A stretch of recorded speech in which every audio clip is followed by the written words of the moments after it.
we'll get started. We'll get started now. I guess we can get started.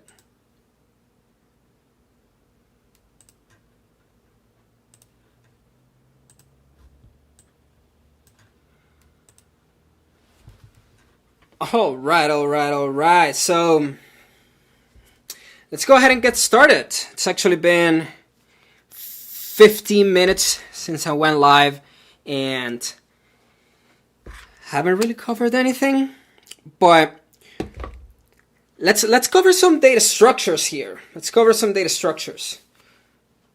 start with a cool data structure. So let me just open this right here. I'm gonna close that right there. Oh, actually, this is a pretty cool example. So let's go through this. Let's see. This might be huge now. Okay, and if the chat is too annoying on the right, just let me know, or on the left, wherever the chat is. If it becomes too annoying, just let me know, and we'll get it out of the way. So let's cover one data structure. Let's cover stacks. Do you know what a stack is? So what is a stack? Well, what is a stack? I know I'm getting this out of here, but this is a stack, right? Does that make sense? And the reason that I'm pulling this out over here and not showing you in code is because I want you to actually get the sense of what a stack is. This is a stack. It's a stack of books in this case, but this is a stack. What are the properties of a stack? So if we look at this stack right here, how it is, I can add another item to the stack. And if I try to add another item to the stack, where can I add it?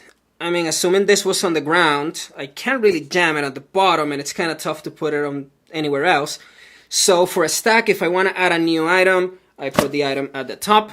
So I push onto the stack, and it stays right here at the top of my stack.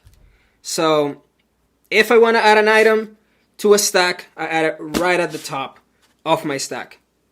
Because, well, that's just how stacks work, right? Like looking at this example. Now, if I want to remove an item from a stack, I remove the first item and I leave my stack as it was. So 2 properties of a stack. Well, 3 properties. 1, first, stack looks like this. This is a stack of books, but you can have a stack of whatever, and we'll see in just a second. So first thing, stack, things that go kind of like piling up on top of each other. Now, to add something to a stack, if my book doesn't fall, I guess I'll use this one. To add something to my stack, you push it, and it's at the top of the stack. To remove something from a stack, you pop it, and it just kind of remove it from the top of the stack. So we have, I can push onto the stack, put something, pop from the stack to remove something. And I also have an option to peek on the stack. What does peeking on the stack mean? That I can look at what's the item at the top of the stack. If I peek, I see it. I can see that it's this book, The Sun Also Rises. I peek at the stack, but I'm not really removing it. Look at how my book is still there. I'm looking at it. I know what the first item is, but I'm not removing it. So we push onto the stack at the top to put something. We pop from the stack to remove it. And if I don't want to remove it and I just want to see it, or I just want to get the item without actually removing it, I just peek. P-E-E-K. Peek at the peek. P-E-K or P-E-A-K. Peek. One of the two. I'm just looking at the stack. So 3 of the main flows of a stack. I can push, I can pop, and I can peek. And also another item that we have on a stack is that I can see if my stack is empty. So if I have a stack right now, technically right now I have a stack, it's just an empty stack, there's nothing on it. As soon as I start piling up things, then it becomes an actual stack, but at the moment it's just not, it's just a stack. Let me actually turn the volume here. I don't know if this is like mad loud right now, because I tend to yell. So let's take a look here. So as we discussed, a stack. Think of a stack of books, right? Like we're gonna think of a stack of books. We can push, which is placing at the top of the stack. or just adding items to a stack. So add to top of stack. I can pop, which actually removes the top item from my stack. And I can peek. And peeking just basically lets me see what the first item is, but I'm not really removing it. So see first item, but don't remove. And we also have another basic operation, which is if it's empty. And then here we just check if the stack is empty. So, I mean, if it has one item, it's not empty. If it doesn't have any items, it's empty. So here we just check if the stack is empty. I guess the name is very self-explanatory. So this is our stacks. This is our stack. Pretty cool data structure for a lot of things, including some algorithms that you might use every now and then. And like, for example, you have tree traversals. Like you do some tree traversals, you can use a stack just to keep track of different things, like what items you've seen and so on. And the stack follows what we call, so a stack follows the following pattern. So again, as we saw here, if I have my stack of items over here, and I just realized I was just showing my camera this whole time. But if I have a stack of items and I want to see what the item is, that means that the first item that I put in my stack, so assuming that my stack is empty, I put this item, then I put the second item, and then I put the third item. The first item that I can remove is the last one that got in. So it follows a pattern of the first item that I put in is the last item to leave. Right? Because if I place this one, this first one with the eyes, I place it first, and then I place stuff on top of it. For me to get to the bottom, I have to first get rid of these. So the first item that you add to your stack, is the last item that you remove. So in here we have a filo, I guess that's what I call, first in, last out. So I add my first item. For me to get to it, I have to remove all other ones. So it's the last one that I can actually get, like, take out of my stack per se. So yeah, that's a stack. Pretty simple, right? It kind of makes sense, right? Like if you think about a stack of books, they're all just stacked on top of each other. So to remove items, you just pop from the top.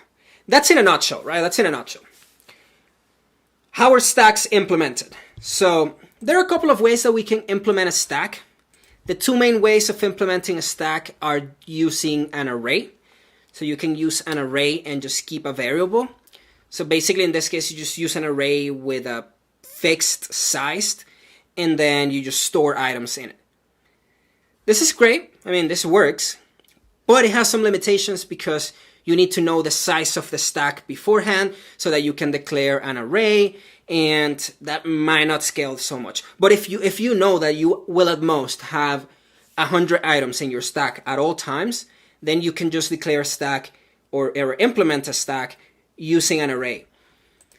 Pretty simple to implement. If let's say I have this code right here and we can go through it. So let's show some code over here. So how do we go through an array? This is an array stack.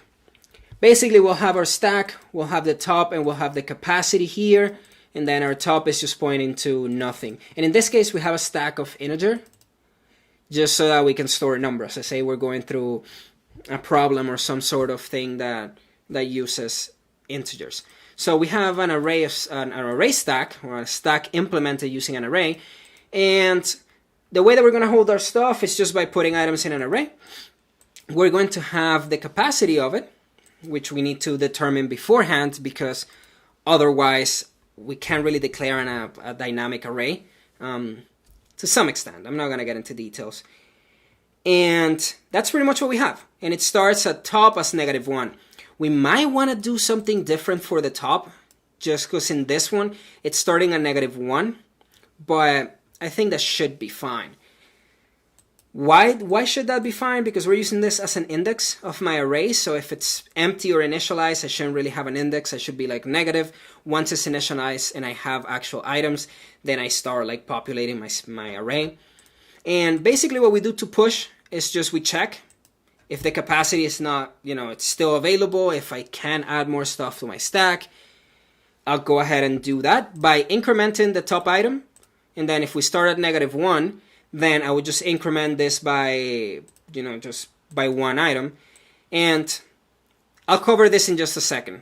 I mean, this is pretty simple, but I'll cover it in just a second. So we increment our top from -1 to 0, and then we save whatever data we're adding there. And then, of course, in the first time, this will go from -1 to 0, and the next one it will go from 0 to 1, and so on. And if you didn't know, there are two ways to increment a value. And this is very, very important if you're not familiar with this type of things and like different problems and what you need to do. So more often than not, you will see incrementing a value by doing this. Top plus plus. That's amazing, right? Like we incremented by 1. This means just get whatever value it is in there and increment it by 1. But what a lot of people don't know, it's if, for example, I'm going to set a new variable, var x to top plus plus. By the time I run this, x will be just the value that I had before. So if, for example, we run it here and I try to print x here, we're going to have -1, because what this does is that it returns the value of, the current item here, the top, and then increments it.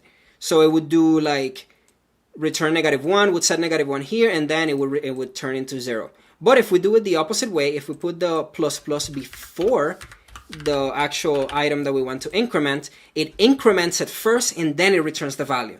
So that's why we're using here plus plus top, because we want to increment the value once and use that actual value for my array index. So yeah, that was a bit of a detour. Hey Mohammed, I had a question related to DSA. I'm learning Laravel, PHP. Not a lot of people are learning PHP, so good stuff, good stuff. A lot of the things online are actually PHP. I think like 80% of it might be a bit less now, but I know that like the majority of the internet was originally written in PHP and it's still there. So good stuff, good stuff. I think it's one of the biggest languages on Stack Overflow as well. So I had a question related to DSA. I'm learning Laravel and I'm implementing DSA on PHP. Is it fine since I'm working with Laravel, or should I use another language for DSA? That is a very, very good question. I know a lot of people have different ideas and mentality and opinions on these kind of things, but what I usually, or the mantra that I like to live by, is that the language does not matter. I don't know how often I tell people this. The language does not matter. Why does it not matter? Let me give you an example. On my 9-to-5 day-to-day work, in the past 6 months alone, or even 3 months. In the past 3 months alone, I've worked with C#, Java, JavaScript, TypeScript, if you want to call them different ones, TypeScript, Python, Ruby, and I think that's it. 6 different languages in 3 months. So, okay, you might be saying, okay, Jose, but the language does matter because I want to do this, this, and this. Okay, I'll give it to you. Let's take it back. The language does matter, asterisk, star. Why? Because when you're a developer, you'll realize more often than not that what you want to know is the concepts of things, not the language itself. For example, the idea is to know that you need to use a for loop, or that you need to use a stack, or that you need to use a queue or whatever, but the language that you use that for doesn't really matter. And that's why you'll see that in like lead code or these problems or your interview, they'll let you choose, more often than not, they'll let you choose whatever language you want, because they want to know that you know how to code. It's the concepts that you need to know, not the syntax. The syntax you can Google, like you can Google how to do a for loop in PHP, or you can look up how to do a for loop in Python. That's super easy. That's just syntax. The idea is, how do you know that you need a for loop? How do you know that you need a stack or whatever? So that's where it comes into, like, you want to learn the topics, the concepts, not the language. So just pick one language. PHP with Laravel, it's more than enough. Pick a language, learn from it and just learn how to use it, because it's going to be a whole lot easier for you to implement whatever you need to implement using a language that you're familiar with. But honestly, once you get the hang of programming, once you get the hang of like how things work, you really don't need to have like a fixed thing for a specific language. So if Laravel right now it's what you're doing and you already have experience with this, then just go for it. I don't have any issue with PHP. You can pretty much do a lot of the same things. PHP might just not have a lot of the things that you might need already included. Like for example, you see that here I declared my array stack, so I'm creating a stack from scratch. But you don't really need to do that. Like at least in Java has a stack, which is an object that you can already use, and they create it and they implement it for you and they manage it, so you don't have to really implement it yourself. But yeah, like PHP might just not have some things included, but that doesn't mean that you can't use it. And I'm 100% sure that if it doesn't exist, there are packages that already do all of the stuff that you need to do. So Laravel and PHP is fine. Just grab a language that you think it's easy and go for it. Now, I have a question. Why Laravel, Mohammed? Like, why? Like, any specific reason that you chose Laravel? Like, did you just like it, or are you trying to work in a specific project? Like, I don't know. I mean, maybe. Okay, so cool. Now we know how to push stuff into our stack. So we're pushing an item, and we're just storing it in an array again. Array works just as fine. You just need to manage the size of that array. So that's pretty much it. Then to pop, very simple. Same thing that I had before. Of course, if my top is at -1, that means that my array is empty. I'm just gonna throw an exception because, well, it's empty. Like we can't pop anything from a stack if it's empty. Otherwise, and you can probably handle this, like if you're handling it yourself, maybe throwing an exception is okay. That really depends, like that's up to you or your implementation or the implementation that you're using. But you could potentially return like no or undefined or whatever you have in your language. So if you're implementing it by yourself, then this should be okay. And then what we do again is that we return, and look at the difference here, how we had the plus plus before, and now here we have the minus minus. It's because we do want to return the item currently. So if we're at 0, we want to return the item at the position 0 and then decrease the top. We don't want to decrease the top beforehand. And if you remember what we said about pop, you're actually removing the item from the stack. So the last item that you placed is the first item that you take. So that's what it's called. It's LIFO. Last in, first out. I for some reason I put philo, whatever. Okay, and we'll go to Peak in just a second. In Egypt they use mostly Laravel. Okay, that makes sense. I mean, if that's the most popular language on the different companies that you want to go to or the different jobs that you want to work on, then Laravel is more than enough. Yeah, don't worry about it. Honestly, as I said, the language doesn't matter. Learn what language, learn the concepts, learn what it is, learn how to use them, how to do a for loop, how to do if you need to do tree traversals or you need to do etc. etc. Just learn how to do it in that language. It's going to be a whole lot easier for you because you already have experience.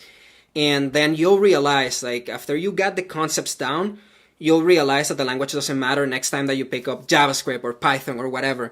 Yeah, there are going to be differences in the syntax, but you can always look it up, like how to do a for loop in Java or whatever. So PHP is great, man. Just learn how to use it, and yeah. Okay, so we've covered how to push, how to pop. Now let's take a look at the peak, and we can see here the difference between our pop and our peak is that on our pop we're actually removing the item, right? Like we're returning it and then we're setting our top back. So that next time that we need to add another item, we're basically gonna override it. Like we're not really removing it per se in this case, but since our top is what's managing where in the stack we are, by just decrementing the value, that pretty much erases the item from our stack. So if we want to peek, we do something very simple here. It's very similar to what we were doing before. We just throw an exception if my stack is empty. Otherwise, in this case, I return the item because I want to just peek it. I want to see what the item is, but I don't want to remove it from the stack. So I just return the item at whatever my top is, but I don't decrement it.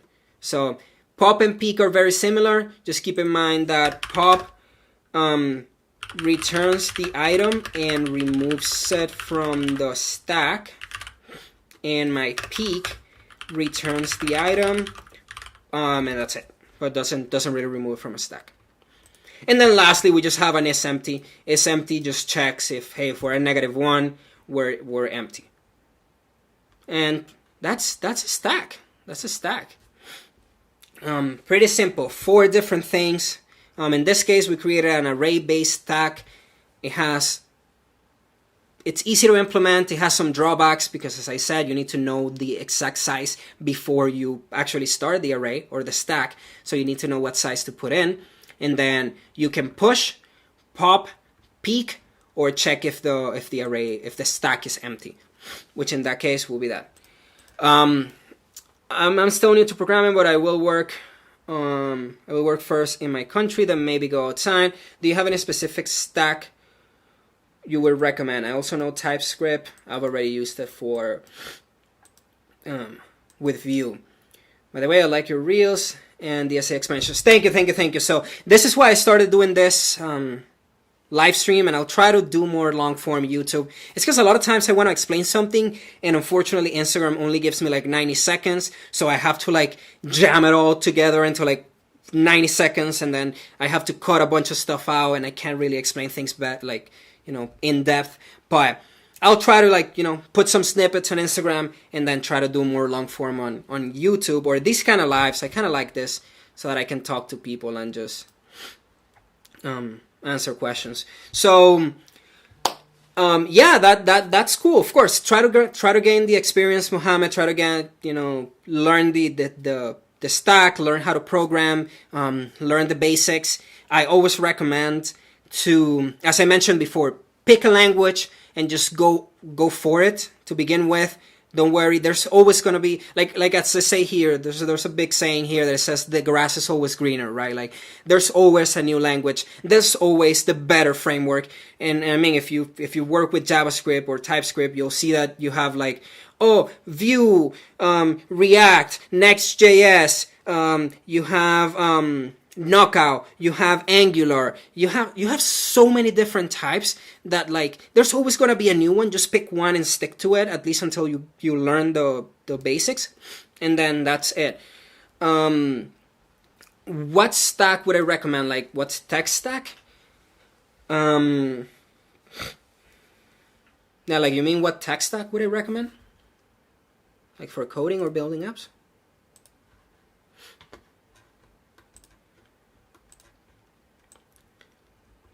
But okay, so alright, so we cover how to implement a stack. We saw that the item is a last, so that's what it says, last in, first out. So this is LIFO. Always remember LIFO, last in, first out. And again, just to illustrate why that is the case, remember, this is a stack of books. Right? For me to put an item on a stack, I put them at the top. If I want to remove an item, I remove it from the top. I cannot jam an item in the middle. It doesn't let me. I can't put it in at the bottom. Stack, I place items at the top and remove from the top. And the reason that it's last in, first out is because, as you saw, I already have items in my stack. If I add the last item, now the next time that I want to remove it, it's going to be the first item that I can remove. So keep in mind, a stack, it's a LIFO pattern, or LIFO, whatever you want to call it. And that basically just means last in, first out. Okay, so what tech stack? What tech stack can you choose? It really depends. Mohammed. What are you trying to build? What interests you? Because if you like web development, then I definitely recommend going for JavaScript. You have a ton of items there. You have a ton of tutorials. If you use things like Next.js, I think it's super easy. Yeah, like the tech stack. Yeah, I always recommend. I think it's simple enough. Go for like I like Next.js. That's mainly what I've been using lately.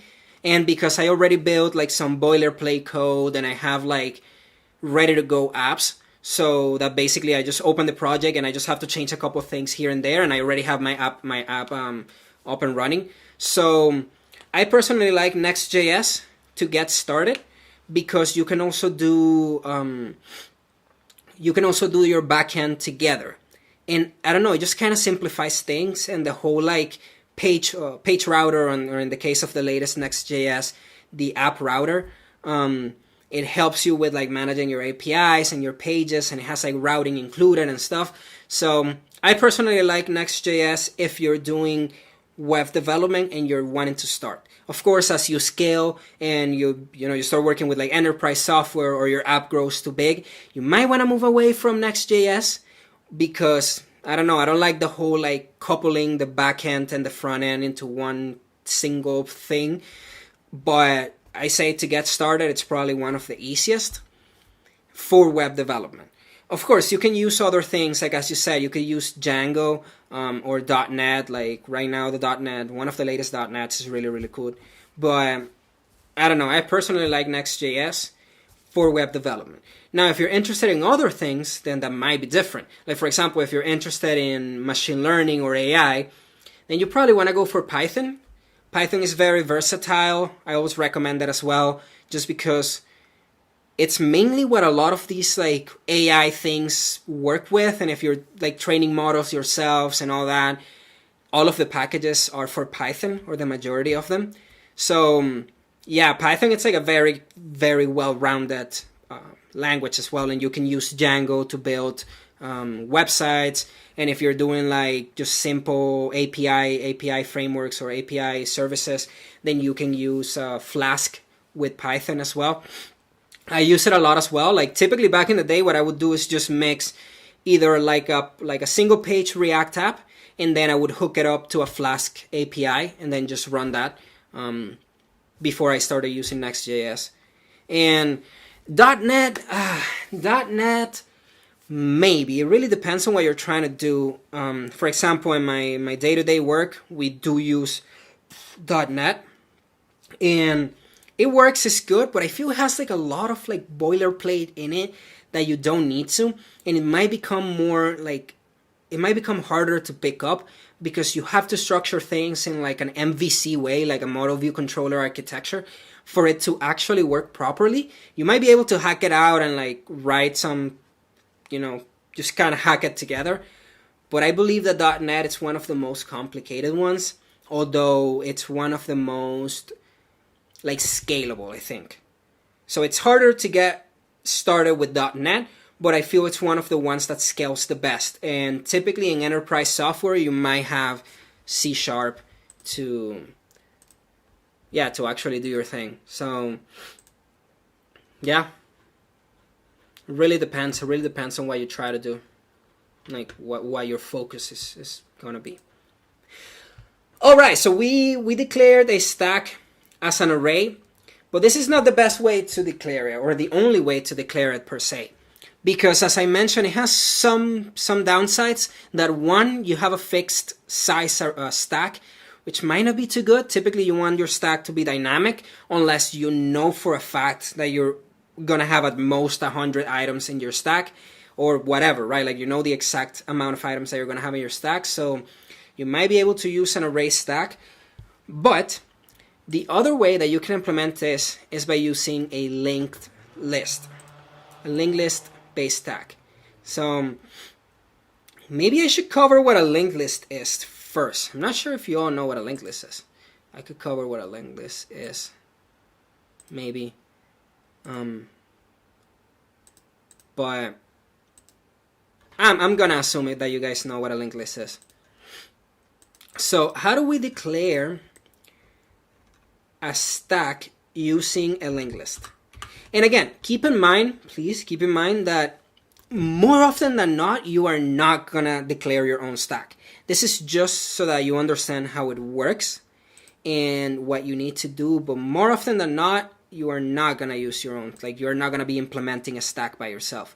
So, I don't know. Let me actually, hold on, I need to, I'm gonna hide the chat. I think it's like too invasive there, right? Like it feels like, it's blocking the screen. Help me out with that, Mohammed. Is my chat blocking the code? I just want to make sure that you guys can see what I'm actually doing.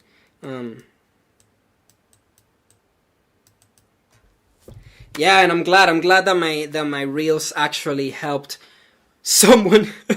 No, just kidding. I'm glad that my reels are actually reaching the right crowd, and I hope to continue helping people and pushing people so that they learn more and more to code as well.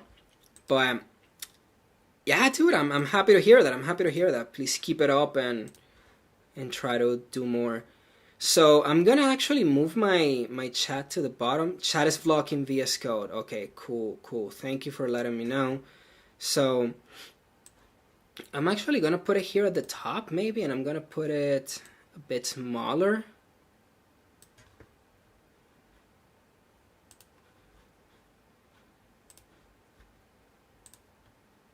Okay, I think that putting it there might be a bit better, so I'm not covering the code, and I have it right there at the top. So, okay, so as I mentioned, you're more often than not gonna have to implement your own stack. Again, I would always recommend going for the stack that like the language provides. That if that's Java or whatever, like the language typically provides a specific stack implementation that you can use. But I just wanted you to know like how to actually implement it in the case that you do need to. And as I said, more often than not you won't, but there have been cases where you have to. Like really depends on like what you're doing, but in some cases if you have like memory constraints or if you're doing things like on embedded systems or whatnot, you might need to implement your own because you do need to manage the memory. You do need to make sure that you know what's happening inside. So that's why it's good to know how a stack works. All right, so we just implemented a stack using an array. Now let's go ahead and implement a stack using a linked list. You're going to see that it's very, very similar, and I have some code right here that I'm going to share with you. So it's very, very similar to what we had before with an array, but the good thing about the linked list is that I don't have to set a specific size for my stack. So now my stack is dynamic. That means that my stack can have as many items as I want it to have because I don't need to specify like how many items are going to be beforehand. And this is the cool thing about linked list, if you're not familiar with linked list, that it allows you to reference like pointers for different items rather than having like a fixed data structure. So how do we do this? Okay, well, first I'm going to declare a node because typically that's how a linked list is formed. A linked list is just a series of nodes joined together. So basically you have a node that's going to hold a variable for my, or a field for my data, and it's also going to have a reference to the next item if there's any, right? Like if I have an item that follows, then I'm going to have a reference to that item there. And basically I just initialize it by passing in the whatever data I want to have, and since it's a new item, I don't need to set a next value.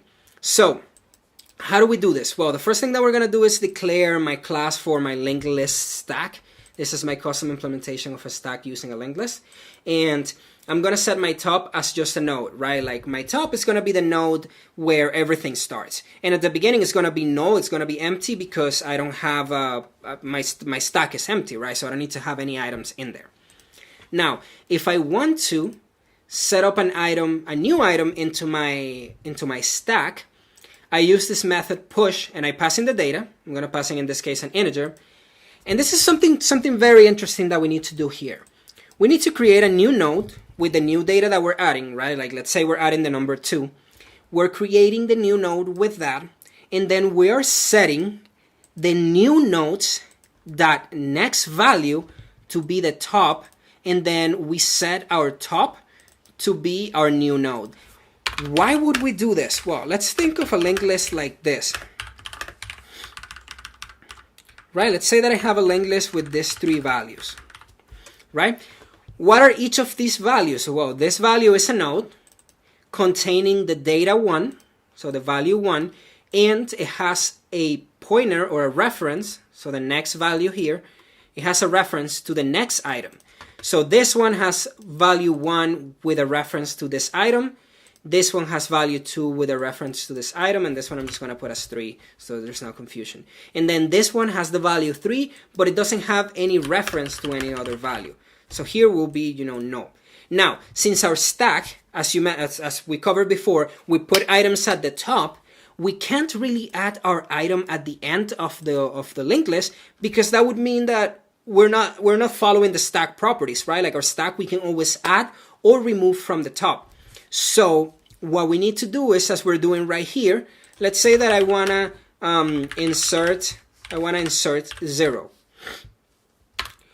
What I would do is then, as I have right here, the first thing that I would do is just set my next value to be the top, the current top, which is going to be 1, right? So I set the top as new node and next, and then I need to actually replace my top and make it the new node that I added. And since it already has the next referencing the old top, everything should be in the same normal order that I had before. So basically, when we add items, we add them to the top of the linked list. And then you can see here how I don't need to specify a size, because as long as I can keep adding items to the top, my node references the next item, so I'll just keep growing my linked list as much as I need to while keeping my stack intact. Awesome, so this is how you push something into a linked list based stack. Now to pop is very similar to what we did. If it's a null, my top is null, then my stack is empty. In this case, I'm just going to return an exception, empty stack exception, but you can do anything that you want to do here if the stack is empty. Otherwise, I'm going to actually return the data. So I'm going to store the data over here as the top of that data. And then I just advance my pointer, right? Like for example, if I have top being 0 and I pop, like for example, if I have this, if I have top being 0 and I pop, what I do is that I set the top value. So in this case, let's say that I have this right here as my top. I'm going to set my top value equal to the item next to it. So very similar, very simple. I just do this. So let me copy all of this just to illustrate it better. Very simple. I just do this. I set my top to be the next value. And then since I'm not keeping track of this item anymore, because I don't have a reference to it, garbage collection is going to take care of it. And it's just going to remove that item from memory, right? It's just going to remove that item completely. And I don't have to even deal with it. I just set the current top to the next item, and then that's it. Pretty simple. It's a whole lot easier to manage. Okay, so now you've seen how to push, how to pop. Then how do you peek? Well, just to peek on an item, you just look at the top, make sure that it's not null. And if it's not null, you just return the data that you want to return. And to check if it's empty, you just check if the current top is equal to null. That means we haven't set anything in my stack. So we should be good to go. And that's pretty much a stack. That's pretty much a stack. So now you saw how to declare a stack using an array and how to declare a stack using a linked list, which are very similar, just different approaches. They both have their pros and cons. Like as I mentioned, if you declare with a stack, you have a specific fixed size that you can use, so you can't really grow that stack more than whatever your original items were, unless you copy the whole stack and create a new one, but that's just a pain. Or you can declare it using a linked list, and then the linked list just kind of gives you a bit of a better structure with nodes with the data and the next pointers to store the elements, and then you can also grow or shrink dynamically because there's no sized limitation here. So pretty simple, pretty simple. Now I recently did make a video on this. not on the stack in particular, but on uses of the stack.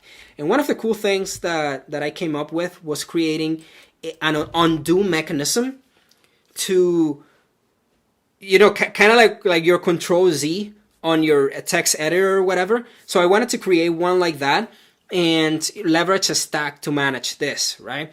So basically I have a stack that's counting like my history, and it kind of just keeps the text that I wrote, and it kind of just keeps adding it to a stack so that I can keep track of it and then kind of like undo my latest text. So I have a stack that in this case is going to hold strings. So I have a stack of string, and I call it history because that's what it is.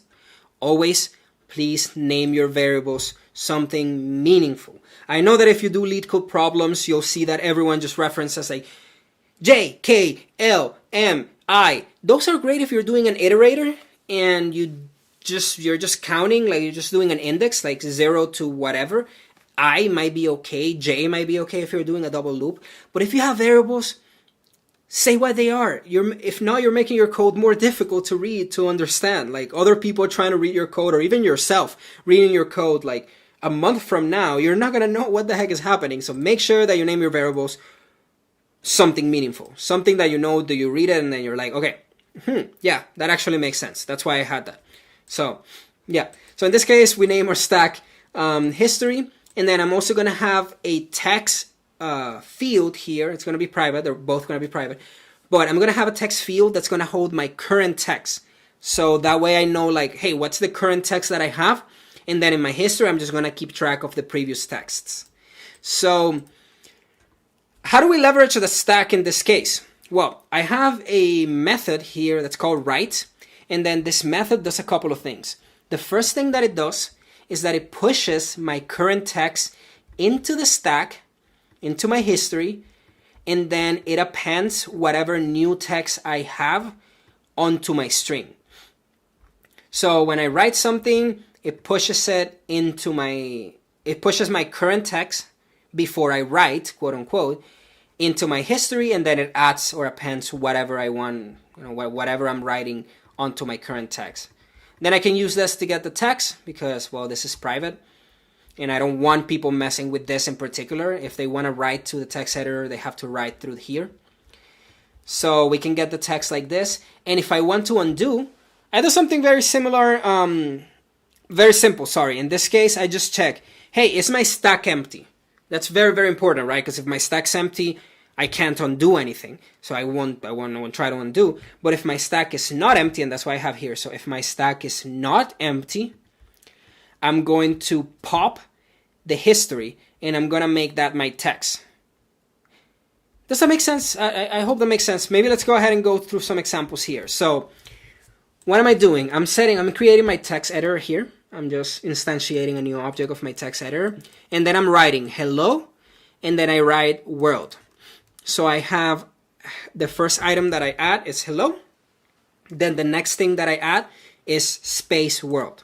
And if I print this at this time, it gives me hello world. And let me just comment these two lines over here and run the code so that you can actually see it.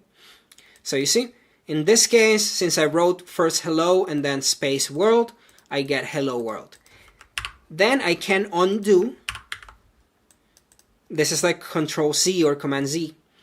I undo, and then when I run my code again, I was trying to just run a specific thing. Then when I run, I see that I write hello, I write space world, and when I print it, I get hello world. But after I do undo, then I just get hello because I kind of like Command Z, or I kind of undid my previous work. So it just ignores the last write that I had, and then it just keeps me at get text. And then it doesn't matter how many times I print that get text, that's still gonna be hello, hello, hello, hello, hello. Let's see if I can actually run the code. Hello, can I save this? Let me clear this output. Editor get text, run code. There we go. So we get hello world for the first one, and then we undid, and then we just get hello, hello, hello, hello, hello. And then I can keep writing more stuff, right? Like if I write over here, hello stream, and I print my text. In this case, it should not be hello.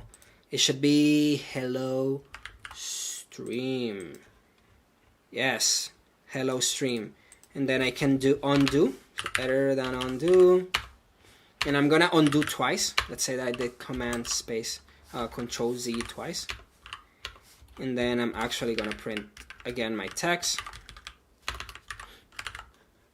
And now what do you think it's gonna be the outcome of this? What do you think we're gonna be doing here?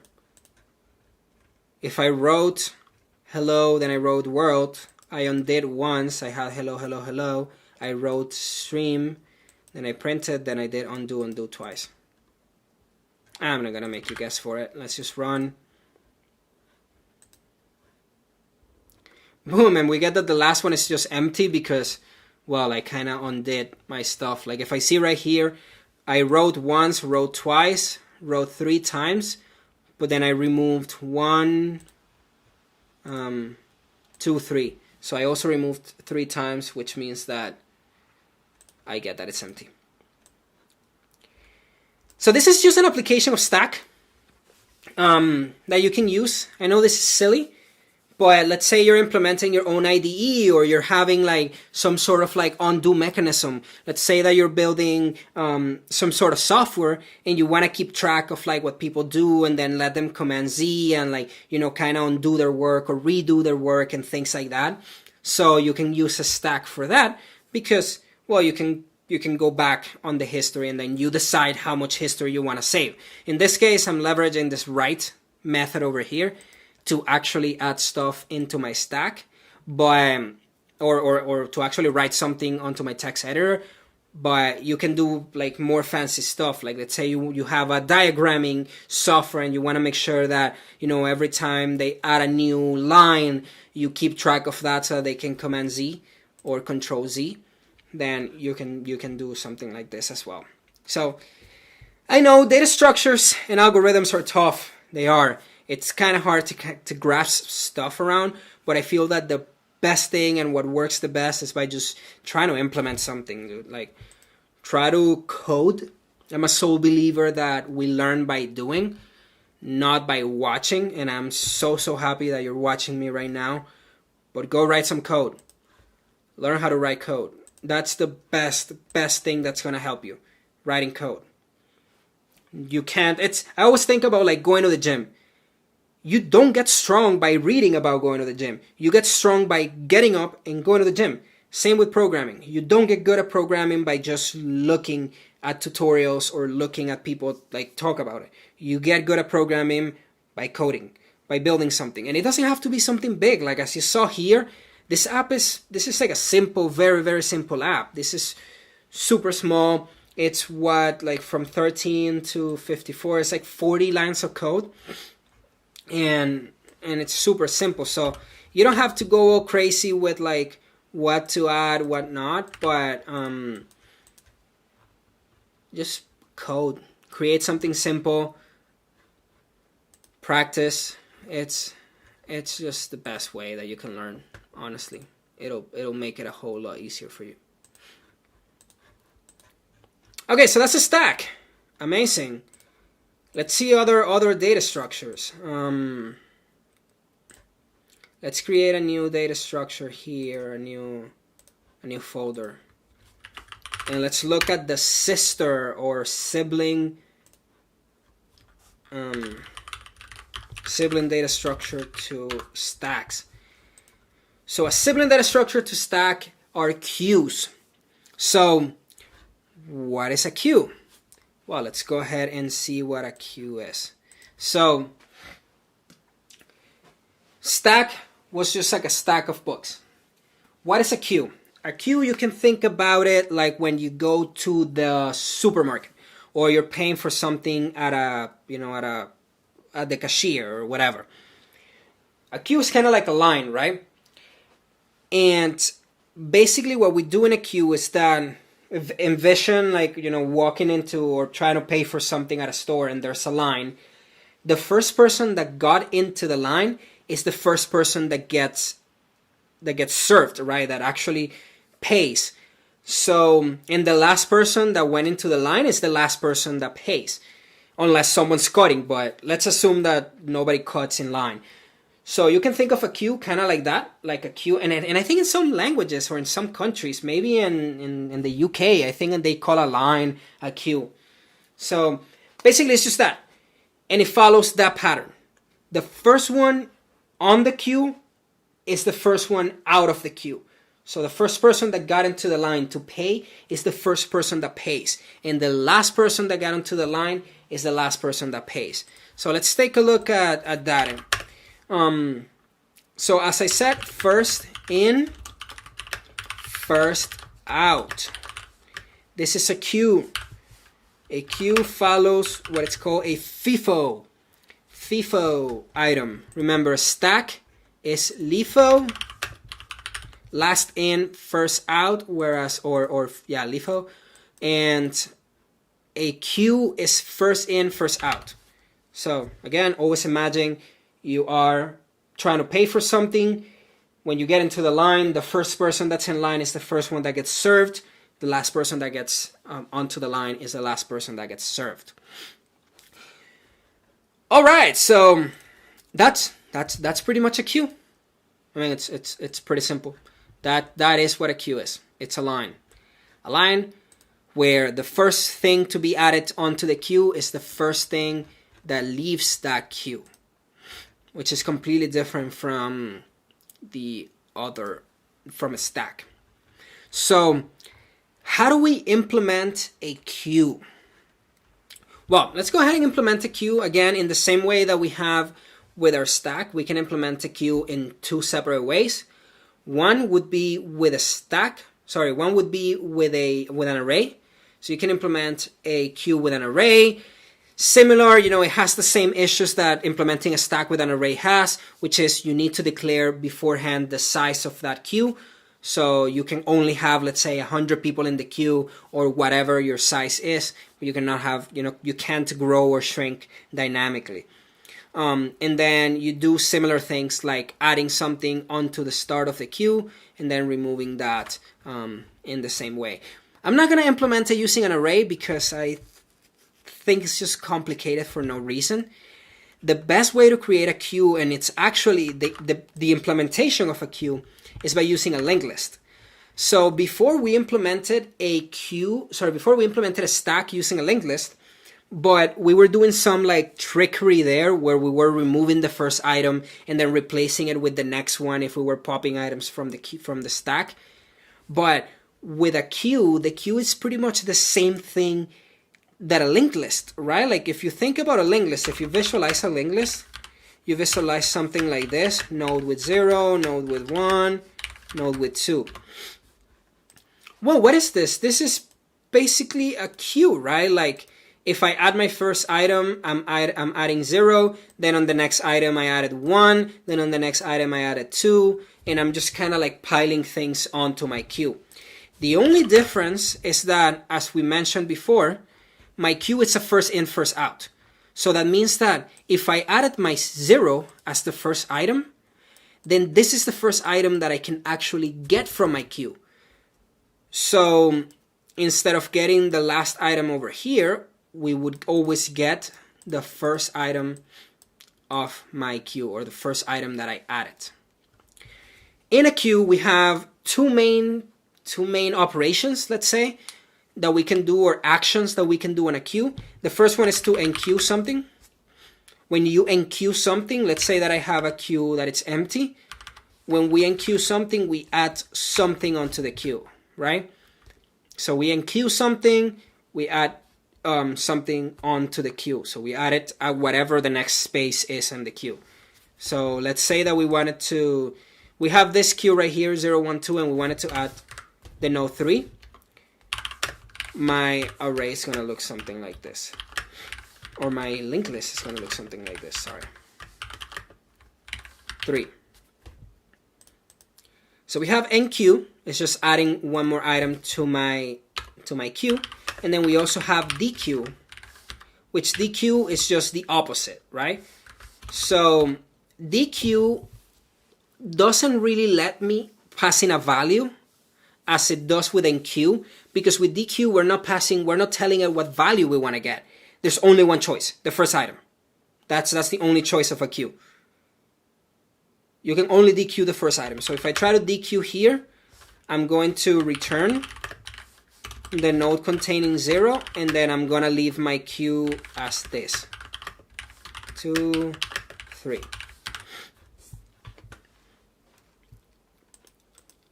So again, a queue, you can do two things. You can enqueue items, which you just imagine you're the last person that just got into the grocery store to pay, and there was a queue already, there was a line. So you enqueue, you just send it to the back. And then to dequeue, that would mean the next person on the line is going to pay at the grocery store. So there's no choice. I cannot choose the third person from the line. I have to get the first person that's been waiting there the longest. So to dequeue, you always get the first item on that array, or on that linked list per se. Does that make sense? I don't even know if that makes sense. I hope that made sense. So let's take a look at some code, shall we? So, how do we implement a queue manually? Well, to implement a queue, we have a linked list in this case, and the same way that we did before, we're going to have a node with just our data and a reference to the next item. Then I'm declaring a couple of variables here, a couple of fields, just so that I can keep track of what my front and my rear are, just so that I can always know like where to add stuff at the rear and where to get stuff from the front. So if I enqueue some item, let's say I want to enqueue the number 2, I'm going to create a new node, and then I'm going to check if the rear is equal to null, if the last item is equal to null. I'm going to set both the front and the rear as null, as the new node. And then I return. I return because I already said what I needed to set. My stack was empty per se. Or my queue, I keep confusing it. My queue was empty per se, and then I'm adding this item to my queue right here. Otherwise, let's say that my rear is not null. That means that I do have a value on my rear. What am I going to do? I'm going to add the new node to my rear, but I'm going to set the next node to also be that rear. Right? Does that make sense? No? Maybe? I hope that makes sense. So we're basically just adding items to the back. Always add them to the back. Every time you add an item, you got to send it to the back of the line. That's how the queue works. Add an item, they go to the end of the line. Now to dequeue an item, as we said, we're always going to get the first item of our queue. There's no choice. That's how the queues work. First in, first out. So the first thing that we do is just check if my front is null. That means that my queue is empty. I can't do anything, just fail. In this case, I'm just throwing an exception that says my queue is empty. But I could return null or something. Maybe I can make this nullable, but whatever. Otherwise, if my front is not empty or not null, my queue is not empty, I'm going to get that item there at the front, and I'm going to set it in a variable that I can return, and then I'm going to set my front equal to the item that follows it, right? Like if we see over here, we had this right here, and I'm going to dequeue. I'm going to return the value of the first node, and then I'm going to set the front to just be the next item again, because I'm just removing items from the front of the queue, and then just serving them and doing whatever I need to do. And then here, lastly, I'm checking if the front is null. Then I'm just also going to set the rear as null, because I just want to keep everything tidy here. It also allows me to do a couple of things, same as the peek from my stack. I can see what the first item is, just in case I want to see the item. I don't want to get rid of it yet, because maybe I'm not ready to process it. I just want to make sure that I have items there, whatever the case is. You can just see it, but you don't necessarily have to get rid of it from the queue yet, like you haven't processed it yet. And then lastly, you can check if a queue is empty by in this implementation at least, by just checking if the front of the linked list is empty. Again, same as with the stack, more often than not, you are not gonna have to implement a queue by yourself. Please actually don't implement a queue by yourself. Use the different items that you have available in the language. So most languages will have a queue already declared, so you can use that. So for example, in this case, let's see that I want to declare a queue. What I'm gonna do is just call it a queue, and then I'm gonna specify what the queue is gonna be. So in this case, I'm gonna have a queue of integer, and I'm gonna just call it queue. And you'll notice that queue, there's no real implementation of a queue, like how we have with a stack, that a stack was an actual class. In this case, my queue is it's not really a class, it's an abstract class. So I can't really, or in this case, actually, it's an interface. So I can't really instantiate it as I was doing before. But luckily, as we said before, a queue is just a linked list. Like, if I have a linked list, I have a queue. And if you look at a linked list, actually a linked list implements, in this case, a deck. Or I think this is pronounced a deck. But a linked list implements a deck. And a deck is just simply a queue. Like if we try to look at, let me see here, where we have a deck. Like if we have a deck, you see that a deck just implements a queue. So yeah, basically if you want to use a queue in Java, you just initialize a linked list. It's the easiest way to do it. And then let's say I want to have an item like a message queue. And I'm going to enable completions for Java here so that GitHub Copilot helps me. So let's say I want to declare a method here to, like a message queue. Let's say that you have a call center. And you want to, let's say that you have a call center and you only have one representative to talk on the phone. They can't possibly talk to every single person that calls at the same time, right? Like you need to set up some sort of queue. So what better way to set up a queue than a queue, right? So if we wanted to have a message, like a message, customer service inbox, we can use a queue. And in this case, let's say that we're going to set up, a message queue for a customer support chat. Right? So if we want to enqueue, in this case, we enqueue this. And let's assume that in this case, since I have a queue of integers, let's assume that my integer is just like an ID of someone so that I know who's the next person. But I can set this as a string or whatever if I want to like keep names, or as an object, or as anything else. But in this case, let's assume that this is just like the ID of the person. So in this case, we just enqueue it. We enqueue it, and then we dequeue it like this. So let's try to name it like something better. So message received. So in this case, a message received, and again, it's using this. So let's change this so that it holds messages actually. So instead of having a queue that holds integers, I'm gonna have a queue that holds string so that I can have a queue of messages. And then if a message was received, we do that. And then if we want to get the next message, so let's say we were finished with one person. Okay, let's go ahead and get the next person. We call this method right here that at the end of the day calls this poll. So you might be asking, wait, Jose, but you said that there were only two methods in the queue, enqueue and dequeue. Yes. Technically, there are only two methods for a queue, which is enqueue and dequeue in most languages. Unfortunately, in Java, they call them add. I don't think they have an enqueue, so they called it add. But since it's a queue, we know that it will follow that property of like first in, first out. And then unfortunately, they don't have a dequeue. So what they have is a poll. But if you read what the poll does, is that it removes the head of this queue or returns null if this queue is empty.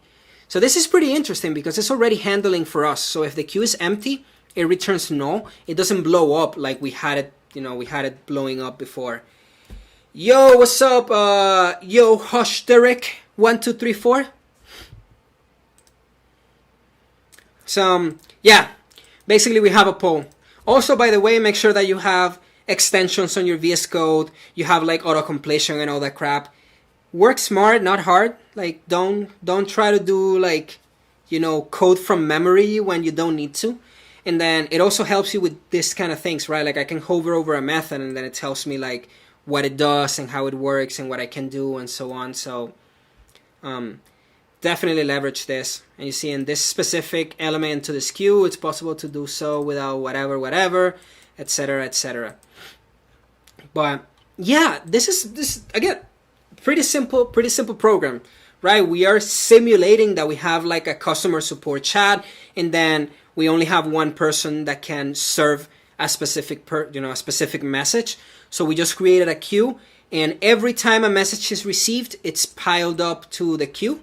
So we're holding them in the queue, and then once our customer service representative is ready to go, and they can talk and they can message the next person, they can call this get next message, and then they can add items to the queue. Or remove an item from the queue. In this case, they can remove the next message, read it, reply, do whatever. Of course, it's a very simple, basic implementation, but just demonstrates how to use a queue. Pretty cool, right? Pretty cool. Okay, so we covered stacks and queues. If you weren't here for a stack, sorry. I'll try. I'm assuming this is being recorded, so you can go back and try to take a look. Or if not, I'll try to make it available somewhere, somewhere here. Well, that is a stack.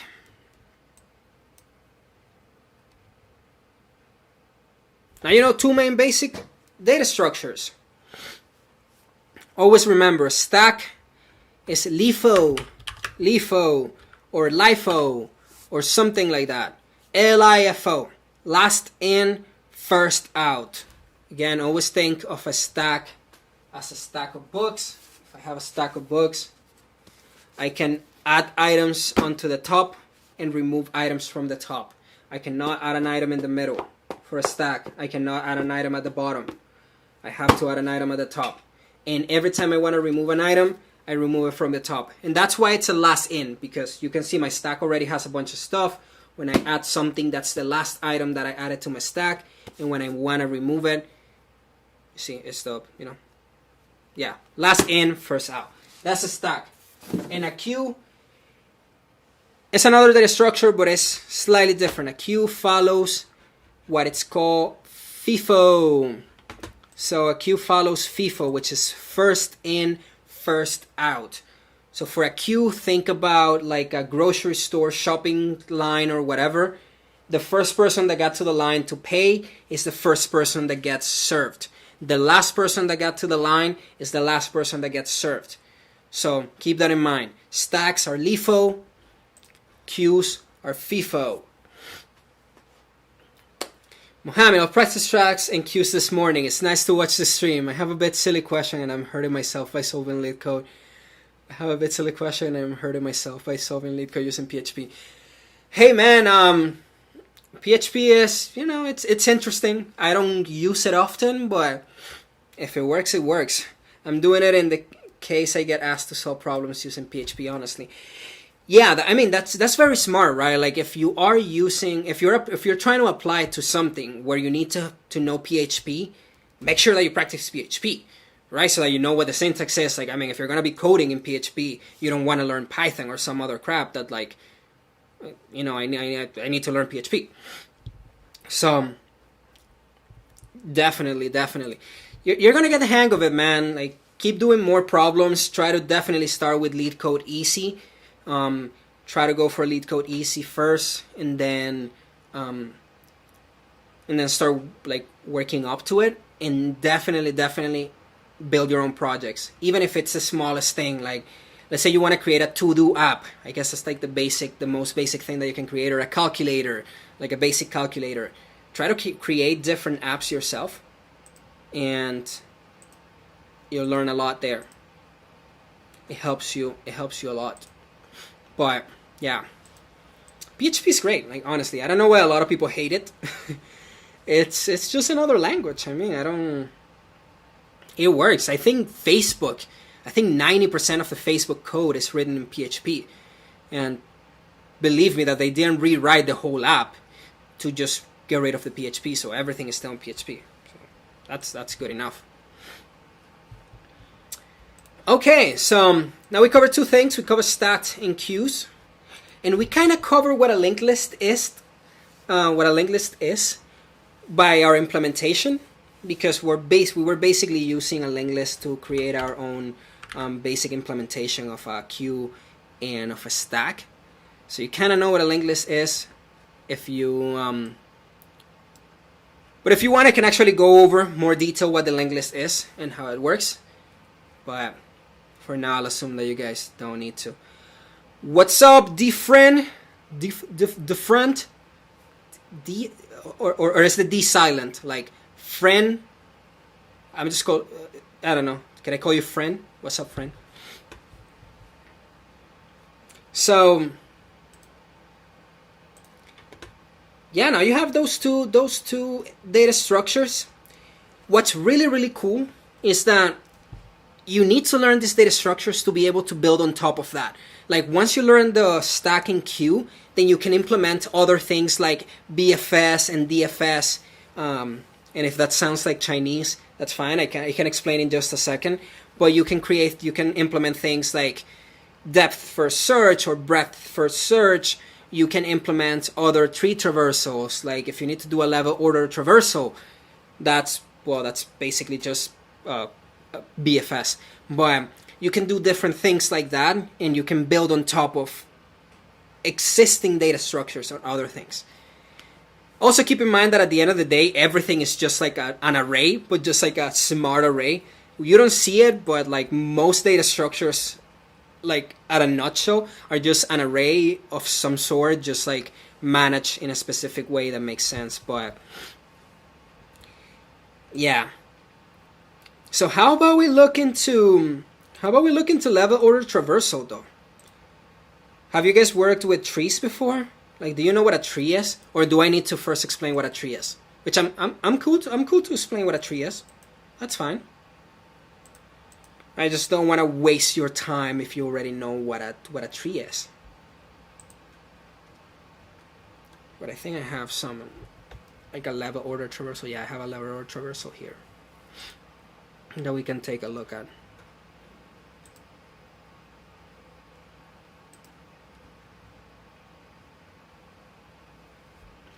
Sounds good. Thank you, Mohammed. Have a good one. For sure. I'm not sure how long I'm gonna be here for a second. I don't know. I'll probably be here for like about 45 more minutes, maybe less. I don't know. I'll see. Friend, can I ask a question, sir? Some YouTubers say don't waste time on lead codes. Others say practice lead code. I'm a beginner. I'm so confused. Practice lead code. So, why? Why practice lead code? So, it depends on what your goal is, right? Like, what is your goal as a programmer? If you're a beginner, you have to have a goal, right? Like, where do you want to get to? Do you want to get to work at one of like the big tech companies? Sorry, I'm kind of sick.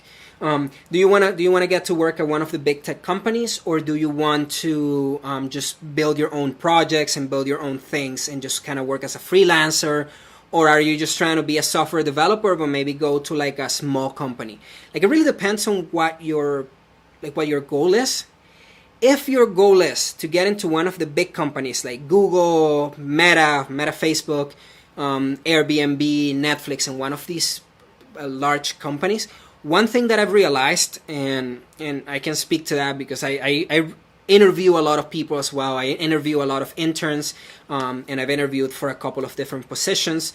So one thing that I've realized is that big companies focus a lot on programming problems and programming concepts. So they focus a lot on the concepts themselves that you learned on lead code rather than a specific language or a specific framework. Why is that? Because you'll notice that in big companies, you're solving issues that no other company is solving. Like if you think about this, like for example, think of Google. If you think just at the scale of Google, how big it is, and I'm not talking about the company and how many developers they have, but the actual product. Like think about Google search. How many searches happen a second? Probably millions, probably billions of questions, probably billions of events happen every second on Google. So you can't just apply regular concepts and regular algorithms that you would apply on normal stuff. Like, I mean, just by scale, it's not the same having 100 users than having 10 million or 100 million users. Like, it's very, very different. So a lot of these concepts you need to know because you might have to implement things custom. Like I remember once I was talking to my brother. My brother is he's at Google right now, and he was telling me how they had to implement a custom hash map because they needed to hold so much data that they needed to offset a lot of things to memory. So basically they had a hash map with like reference to different objects that were implemented and like going to disk rather than in memory, because like if you have a constrained memory and you have billions of records, there's no way that you can hold billions of records in memory. Like you have to hold those records somewhere else. So regular data structures and whatnot might not work that well or might break when you go to certain scales. So you do have to learn these concepts. Like you are going to have to implement things like binary search if you're doing, I don't know, if you're like organizing some data, or you will have to create a tree if you're doing like some sort of, routing algorithm. So if your plan is, friend, if your goal is to go to one of the big companies like Meta, Facebook, Google, whatever, Netflix, one of these big companies, then definitely practice lead code. Plus, it doesn't hurt you. Like, you become a better developer, dude. Now you know how to do like different problems.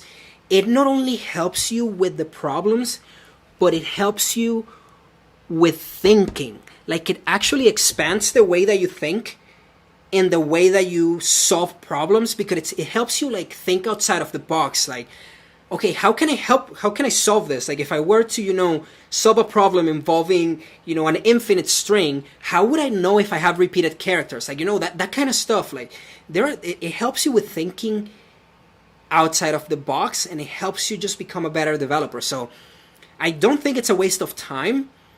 And if your goal is to go to one of these big companies, it's a must-have.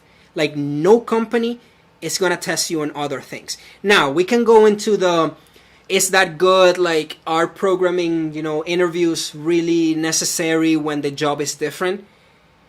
Yes, they are necessary, because the job is different the majority of the times in small companies. Like, you'll see that you'll join a random company that, might pay you good. It's a small software company.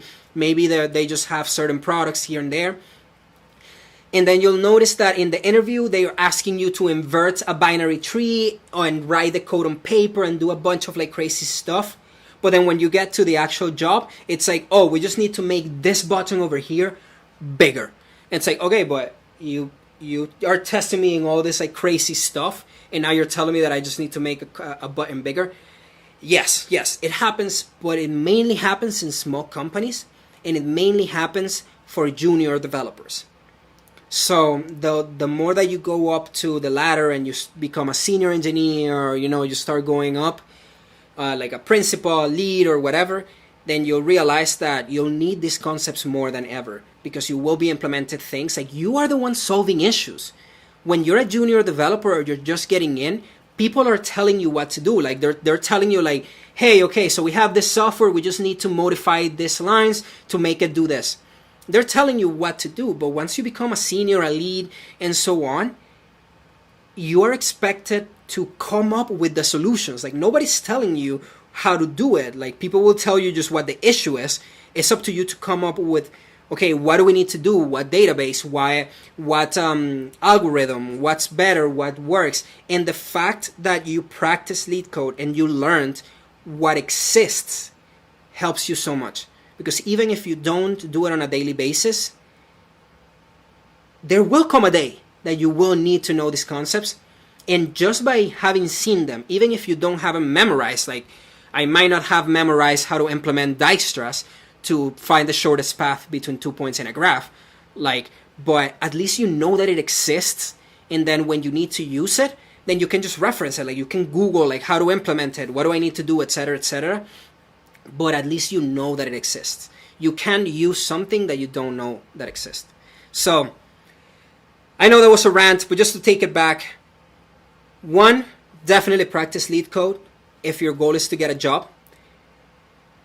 Dude, I say if you dedicate 2 to 4 months, a couple hours a day studying LeetCode, you'll be freaking a beast. You'll be a beast coding, and you're gonna ace any interview questions that you have. So it's not a lot of time either. Like, what's 2 to 4 months? Then what's 2 to 4 months different than what's 2 to 4 months if you're gonna get paid a shit ton of money? Like, you know what I'm saying? It's just a couple of months that you're gonna be studying, and then after that you have a great job. So definitely it's a great investment. I don't think it's a waste of time. So yeah, I don't know, but again, it all depends on what your goal is. If you're gonna be a freelancer, then definitely you might not need to learn them. Just learn how to do web development or something like that, like basic things, or learn how to use Wix or something like a no-code solution, and learn how to do it. Okay, I'm glad I stayed to hear. I hope that answered your question. If you have any other questions, I'm more than happy to answer. Mohammed, you stayed. I'm glad I stayed to hear your answer. But what makes a junior? What make a junior a senior? Oh, what makes a junior a senior? Is it years of experience? Yes. Years of experience, I think it's like one of the main things. Also really depends on the company and what you're doing as in the company. So in senior might mean different things depending on one company from another. For example from my brother. He was working at Microsoft, and he had been promoted from software engineer to senior software engineer. Then when he applied to Google, they actually demoted him. So he was a senior, and then they put him back to a regular software engineer, but they actually gave him more money. So in different companies, the senior might be different, and some companies might consider a senior engineer like a 5 to 10 years of experience. Some companies might consider a senior with 3 years of experience. But basically it's just that experience. Like, the more that you work on an enterprise product, the more that you work with code, the more familiar that you become with it. And you have seen, like, if you have worked for 2-3 years on an enterprise code, like on a company, you most likely have seen shit. So you're most likely, have seen things and know how to work with different patterns and different projects and, so on. So, yeah, I guess in a nutshell, it's just years of experience, and also what you do during those years. Because if you're a junior engineer and you're not meeting your goals, you're not growing, you're not learning, you're going to stay a junior engineer for years. Like, it's up to you to actually start taking on more responsibility. As I mentioned, instead of having people tell you all that you have to do, you are the one learning how to do things and telling other people, helping other people, going out and implementing things yourself, putting up plans and architecture. To be honest, I feel a tiny bit sad that in my current position, after they promoted me, I write so little code. I write code still a lot of times, but a whole lot less than I used to. Let's say that now I'm writing that's what I was gonna say. It's about knowledge. So for example, now that I was promoted, I'm mostly just doing design. I'm actually coming up with the stories that other people are gonna work on. So like the project manager or our business analyst or whatever, they come to me or to my team and they're like, hey, we're gonna build this. Okay, cool. Now it's up to me to figure out how to build that, right? Like, are we gonna use the same data? Are we gonna use the same database that we have, or do we need to use a NoSQL database versus a SQL database? Are we gonna use it? Are we gonna build it as a microservice, or are we gonna build it as part of the monolith? Like, as you start going, you start actually having more responsibility and knowledge. So yes, I agree with you. But as I mentioned, if you actually try to apply for a senior engineer and they see that you have like less than 3 years of experience, they might reject you. But hey, feel free to apply. You never know. But that's been my experience, at least. Like less than 3 years for a senior engineer, they instantly reject you because they don't consider that you have the experience and knowledge, unless you like surprise them and like just take it out the bat. Coop, what's up, Coop? Man, please teach me how do I start with learning trees in Java. So happy that you asked. I was just actually going to get into trees. I was going to cover a couple of things in trees. I was thinking of maybe covering the concepts of the trees themselves first, and then doing some stuff on like operations on trees with like Java. And I'm working on Java, just like, I don't know, no preferences. People like Java. Some people hate Java, but yeah, I'll get into that in just a second. You're from India, no linked list collections, and I'm currently learning data structures and algorithms. Please give me a roadmap to learn trees so I can solve lead code based questions. Yes, so how to get like trees. First thing that you need to know about trees, and I would recommend you get started with it, learn what a binary tree is. What is a binary tree? You gotta learn what a binary tree is. That's like the basis of everything. Once you learn what a binary tree is, then you can start building on top of it. Like, then you can learn what is a binary search tree. And then once you learn what a binary search tree is, then you can learn what an AVL tree is, what a black-red tree is, what a trie is, right? So in terms of like path, definitely start with binary trees and then start building from it. Like, you have a binary tree, then you might have like a tree that's not binary, it's just like a regular tree and it has more children. And I'll try to cover a couple of those right now. Then once you learn binary tree, then you learn binary search tree. Then you can learn, after binary search tree, you can learn how to do like tree traversals. Like, how do you go through a tree? Like, how do you know how many levels a tree has? How do you know, how do you print the tree in like a level order traversal? Those kind of stuff. And you can learn how to do those operations. And then after that, you can start learning like self-balancing trees, like as I said, like an ABL tree or so on. So yeah, but you gotta start. You definitely gotta start with binary trees. I think that's the easiest way to get started, and it's very, very simple. And I can cover some of that in just a second. Friend, I'm 18 years old. I'm learning to program on my own, and the thing is, every time I start a project, I get overwhelmed because I don't have a clear path. But I badly want to learn how to program, so I also can't afford boot camps. Any tips? Friend, tips, follow me. First thing that you gotta do, follow my account. If you don't follow me on Instagram, go follow me on Instagram right now. If you already follow me, watch my stuff. Watch my stuff. I'm covering a lot of the different things that I think a developer should know, and that's a path. And also follow me here, subscribe. If you're on Twitch or on YouTube, make sure to follow me. I'll keep posting more stuff and doing these type of lives. So what is a path, or any tips that I can give? Any tips is to build a project. To build a project, you got to break it into small pieces, dude. That's the easiest way to learn. Should I start using lead code or building projects first? What's your goal? Like, what's your goal? Or do you want to get a job as a software engineer soon? Or do you want to get do you just want to build stuff on your own, like right now? Like, what's your goal? That will depend what path I send you down. Thank you for the follow, Coop. Appreciate it. Appreciate it. So yeah, like what are you trying to do, friend? I want to get a tech job. Okay, so um, definitely if you already know the basics, you already know like what an array is, what a for loop is, what a while loop. You kind of know the basics of programming. I would definitely recommend going to LeetCode. And actually, if you guys don't have this already, you can go to my Instagram, and on the link in the bio, you can get for free. I put a list of a bunch of like programming concepts and things that you should learn. So let me see. Let me just make sure that I have it over there that you guys can actually get it.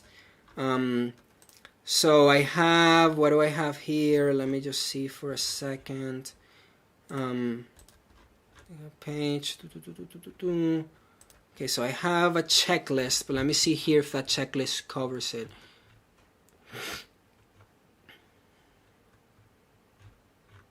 So I have a checklist over here, and you guys can download it through the link on my bio.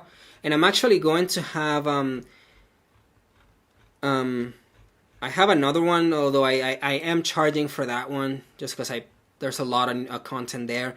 But those are also some programming patterns to know. But I can give you some of the programming patterns that you can learn, and I'll share some information with you guys. But basically, I put together this prep list or checklist that you guys can use, and it's just kind of like what I consider you should do to get ready for your interviews. So that would be, like learning the basics of programming, understanding, basic operations and whatnot.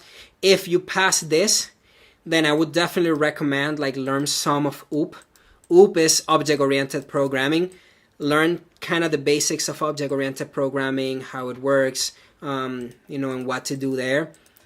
And mainly learn the 4 pillars of object-oriented programming. The 4 pillars are encapsulation, abstraction, inheritance, and polymorphism. I know that sounds like a lot, but this is very, very important when you're doing different like coding exercises and problems and whatnot. Brush up on testing, like what is testing, what unit testing is, what integration testing is, what system testing is, and this over here. Learn data structures and algorithms. So I think you guys are already looking into that, but learn, the basic data types like doubles, arrays, booleans, what a method, what a function is, etc. Then learn more complicated ones, like as I just mentioned, queues and stacks. Learn what a queue and a stack is, learn what a hash map is, trees and graphs, and then just practice LeetCode. You gotta practice LeetCode. If your goal is to get a job, as I said, if your goal is to get a job as a software engineer, you have to practice LeetCode. Yes, building a project is also important because that gives you experience yourself building something more like comprehensive. But LeetCode, that's what they're gonna test you on, bro. Like, I wish there was a way to go around it. Maybe some companies are not doing that hard of questions. They might throw like an easy or a medium LeetCode question, but you gotta go for LeetCode. Like there's no going around. As I mentioned at the beginning of the stream, think of it like going to the gym. You can't get strong by reading about going to the gym. You get strong by actually getting up and going to the gym. So same way here, you're not gonna get good at solving problems by reading about the problems, and you're not gonna get good at building software by reading about building software. You have to actually go in and do the work. Practice LeetCode. That's definitely the best way to know. And that's just if you want to get a job. And then now on the side of the project, again, a project is also very important because it shows you as a software engineer being able to kind of come up with something altogether that works. So building a project is also important, but you first need to learn the basics to be able to even get the project going. And then what do you want to do with a project? And this is what I spend most of my day doing now that I'm planning more and doing more design and whatnot, is breaking the projects into smaller workable pieces. Always do that. Like, of course, if I think about like, let's do an exercise, for example. Like if I want to build a chat application, right? like that, if I just say, oh, I want to build a chat application, like something that's like a chat, that sounds easy, like from like a 10,000 meter view down, right? Like if you think about it, that sounds quote unquote easy. But a chat application includes a ton of stuff. Like for example here, let's go through an exercise. Let's say I want to build a chat application here. So I'm going to build a chat application. I first need to determine what things I want to have in my chat application, right? Like the requirements for my app. So let's say I want to let users send messages. I want to let users view conversations with other users. And I want users to, so I want to let users delete conversations. And maybe I want to let users, I don't know, like block other users, right? You see how now I went from just a chat application to 4 different things, right? Like I went from having just a chat application, which can become overwhelming. Now I broke it down into 4 pieces. But I don't have to stop here. I can go even more into depth. Like, what does that mean? Okay, so I know that I need to have, if I want to have users, let users send messages, well, the first thing that I need to do is have users join, right? Like I need to have users. So let users join the platform, right? Like, okay, now users can join the platform. Okay, now I need to let users create a new conversation. Right, now I need to let users create a new conversation. Then now I also need to have okay, now that I have a user created a new conversation, I have to have a way to send those messages. So I need to create a UI for the chat application. So I need to create the user interface for the conversation view. And then in the user interface for the conversation view, we need to have a couple of things, right? Like this is gonna be, I need to have a chat input or a text input where user will type message. I need to have the conversation view,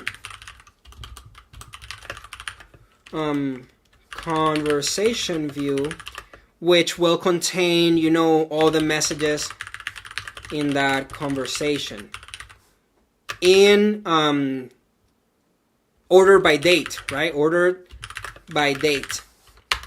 And then you continue to do this, right? But you see the pattern, right? Like one of the things that you need to do, and not only when you're working on your own projects, but once you start working like full time and for a company, you need to start knowing how to break things up, because like if you think about the project as a whole, it gets overwhelming. There's a lot of things to do. And if you're not breaking the tasks individually, you, one, don't know if you're making progress, because if I just have one goal and it's just build a chat application, I can be working on that chat application for 6 months and don't know if I have any progress done. Like I still don't have the chat application, so that means that I haven't finished.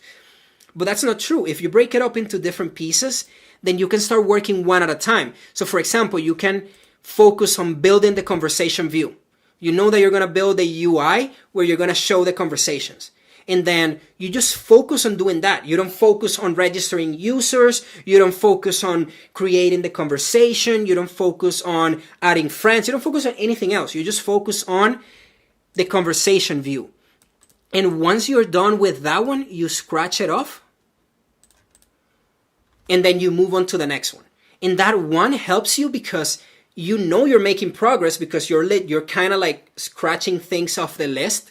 And it makes you feel better because you know you're actually like working towards the goal. And then it also helps you know what you have done and what you haven't done in a way that's more organized. So my recommendations, again, tips for doing LinkedIn. LeetCode. Definitely do LeetCode if your goal is to get a job as a software engineer. You have to learn how to do LeetCode, as that's what they're going to test you on. And now for your projects, make sure that you break them into smaller pieces. I like to do things, break stuff into like things that I can do in a day or less.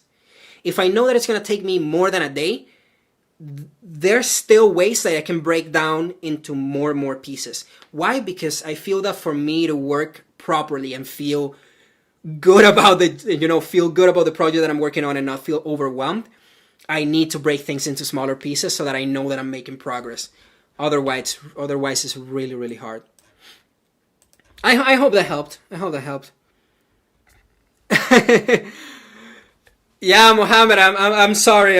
I'm recording this too, man. Feel free to hang around, interact, ask any questions. But yeah, I'll also be recording this and I'll try to upload it very soon too. So make sure to subscribe on YouTube so you can see it later on. But yeah, no problem, friend. That's it's all practice, man. It's all practice. Like, honestly, I didn't learn this from one day to the other. You might think that, oh, this guy knows so much. I've just worked in this a lot, and I think that it also helps me learn more by teaching you all and just kind of like showing my progress and showing what I know and just kind of like revisiting these topics. So practice. I wish there was just like a 1 hour course on YouTube that taught you everything. But unfortunately, even if you watched it, if you're not doing the work, you're not gonna get it. You have to do the work, man. Unfortunately, there's no way around it. All right, let's get into trees, shall we? I hope we still have Scoop here. I think Scoop wanted to learn about some trees. Let's go and take a look into. First, I'm gonna cover the concepts, and then I'm gonna try to get some code in. Maybe just like try to do some level order traversal just because I have it already here and I can show you guys. So that's how it is. So let's go ahead and do that. And as I mentioned, we are gonna start with I'm not sure if Scoop is here already, but that's fine. Let's start with the binary tree. Right, because I said that's where you need to get started, right? Like, you need to get started with binary trees and understanding what the heck is a binary tree. So let's take a look over here and see what a binary tree is. I guess the best way is to show here in Google. Let me make this big. All right, so what is a binary tree? A binary tree is, well, to begin with, a tree. It's from a family of trees. Why are they called trees? Well, if you were to look at this kind of like upside down, like if you flip this, you can see that it kind of resembles a tree, but just like upside down, right? Like if you look at a tree and it just goes like up and it kind of like gets more branches, that's a tree. But in programming, we represent it like an upside down tree. So basically it's just like the other way around. So a binary tree is part of the trees. It's just a representation or a data structure to manage data and do operations and do a bunch of cool stuff with it. And in binary comes from the fact that each of my nodes, so each of my items here, of my nodes, can at most have 2 children. That's why it's binary, right? You can have 0 children, 1 children, or 2 children, but no more than 2. So that's where the binary comes from. So it's a tree, but when you have a binary tree, you have that condition, and that's non-negotiable. A binary tree, at most, each node will have 2 children. So for example here, this node containing the number 2 has 2 children. It has a node with 7 and a node with 5. Same over here. Like, you'll see that pattern repeats all over my tree because it's a binary tree. So at any point, any of my nodes can have at most 2 trees. Sorry, two children. So here we have that the node with 2 has 7 and 5 as children. The node with 7 has 2 and 6 as children, and so on. And as I said, you can have 0 children. Like for example, 4, 11, and 5. All of these don't have any children, right? So that's still okay. That's still part of my binary tree. Then also you can have only 1 children. So in this case, my item with a 9 has one children to the left in this case. So it has one children. And same with my 5. It only has one children. Or we can have two children, like my 2 over here has two children. And my 7 has two children. And my 6 has two children over here. So that's a binary tree in a nutshell, right? It's a tree to begin with. It's a tree because we represent it as a tree-like structure. And then at any point in my tree, every node can have at most 2 children. You can have 0, 1, or 2 children, but no more than that. Okay, now that we have that, let's cover some more topics on this. On some information on this. And let's see if we can find... Ooh, this one's actually pretty cool because it actually has information over here. So, a tree, every tree starts with what we call a root node. A root is like the entry point of the tree. Typically, it's going to be one node with one value depending on the tree that you have. But in this case, if we have a binary tree, it's going to be a node with one value, and it's the top node of my tree. It's like, again, if you think about a tree upside down, it would be the root where everything like starts. So you have the root node, it's the entry point to my tree. It's where everything starts. Then on a binary tree, you're going to have a left and a right child. So you're going to have 2 children at most. So you're going to have a left child and a right child. And each of those children can have their own children. So that's why we start seeing here that we start creating branches, right? Like in this case, we have the left branch, which is this one over here. We start creating like more branches, and you see that my root has children, but their children have more children, and their children have more children, and so on. So you have the root node, which has a left and a right child, and each of those can have their own child if they need to. We have more terminology here. This one right here is considered a parent node. So my root is also a parent node, but I also consider it a root node because it's the entry point of everything. But this one right here is considered a parent node, and the 2 children are considered child nodes, right? So you have a parent node and a child node. And then you have, as I mentioned, branches, which is just this whole area over here. The cool thing about a binary tree is that, and of a tree in general, is that if you take a look at any of the branches, these are just like mini trees, right? Like if you look at this as a whole, this is a tree because it has, a binary tree because it follows the pattern of, a parent with 2 children at most. But if I were to cover all of this right here and just focus on this area over here on my right branch, this is still a tree. It's just a subtree because it's like a smaller version of a tree. So it's just like a sub-tree, like a part of my bigger tree, but it's still a tree. And then I guess last point of terminology here, we have what we call leaf nodes. So a leaf node is just a node on my tree that doesn't have children. That's it. That's all that it means. So if I see a leaf node, it doesn't have any children attached to it. So as you can see here, the leaf nodes are all of these here at the bottom. They don't have any children. So they're considered a leaf node. I hope that made sense. We can also look at this example here, which has a lot of cool information. I don't know where it went. Let's go back and just see it here. So this one right here, it's pretty cool because it also has a lot of information here. Let me see if I can move it a little like there. So yeah, as I mentioned, we have a root node, and the key is just the value of the node. The node can hold any value. I can hold integer, string, characters, another object, another tree if I want to. Like I can hold whatever I want on my key. But in this case, they're using letters, so we're using P. Then you have an edge. An edge is just the connection between them. This is not really an actual thing, but more like a concept, because you don't really have an edge. Like you see it when it's represented like this, but we'll see in code that there's no really like an edge per se. But the connection between 2 nodes is called an edge. Then we have here that if we talk about sibling nodes, are just nodes that are from the same parent. So these are sibling nodes right here. Then as I mentioned, we have a subtree. Over here, it's just a subtree. And we have a parent node and children node over here. And as we mentioned, we have leaf nodes, which are just nodes that don't have any children. And then you have like the height of the tree over here, which is just how tall the tree is.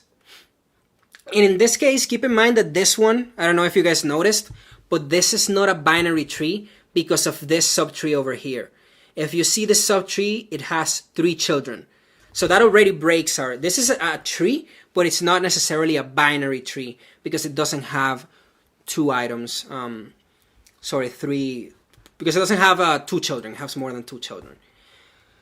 Mohammed, I'm liking every reel you upload on IG, so I get more reels uploaded by you later rather than bullshit. Honestly, you're like a reminder for me to go code. I'm so happy that I'm like coming in there and in the feed and like, stop watching those videos, go code. That's how it should be. Can you explain how a binary tree can be used in real life? Yes. A lot of different applications. You might not interact with them on a daily basis though, but there are a lot of applications that you can use for a binary tree. And by the way, I don't know if you guys know, but I have a community, a school community. It is unfortunately a paid community. Well, not unfortunately, but I want to make sure that I can dedicate enough resources to this community. But this is a school community. You can find it through the link in my bio on Instagram. But in here I have so much information. Like you can learn about different things. Like and I have even a post on exactly that you're asking right now. Why would you even use a binary tree? And in this case, I put, why would you use a binary search tree? So I guess I can give you examples on this. Why would you use a binary search tree? As I mentioned, you might not interact with it yourself on a regular basis. But for example, binary search trees are used a lot when we're doing things like database indexing. I'm not sure if you know what a database indexing is, but basically it's just that we organize our records in the database by a specific value so that we can get them faster. So let's say that we have a database with 10 million records and we want to find one specific record. If we don't have any sort of indexing in my database, then I will potentially have to run through every single item in those 10 million items in my database to find the one that I want. But if I index them by things like a name, let's say that I order my array or my database by name. And then I know that if I'm going to look for a name that starts with A, then I'm just going to go to the beginning of my database because I don't need to look at anything else. So that's one of the reasons that you would use a binary, in this case, a binary search tree. But it's very similar to a binary tree. You can also use it for a file system organization. In this case, I would expect this to be more like a tree, but not necessarily a binary tree, although you can use it as a binary tree. But let's think about like organization in a file, like a file folder structure. Imagine that you have your desktop. And let me try to do some sketching here. So let me go to Lucidchart here for a second, just so that I can do some sketching and showing you guys like what I'm talking about and how you would use it. Log in, please. What's up? Yeah, this is fine. So let's think about like file structure, right? Like what does that mean? So imagine that I have like I don't want a template, just start something.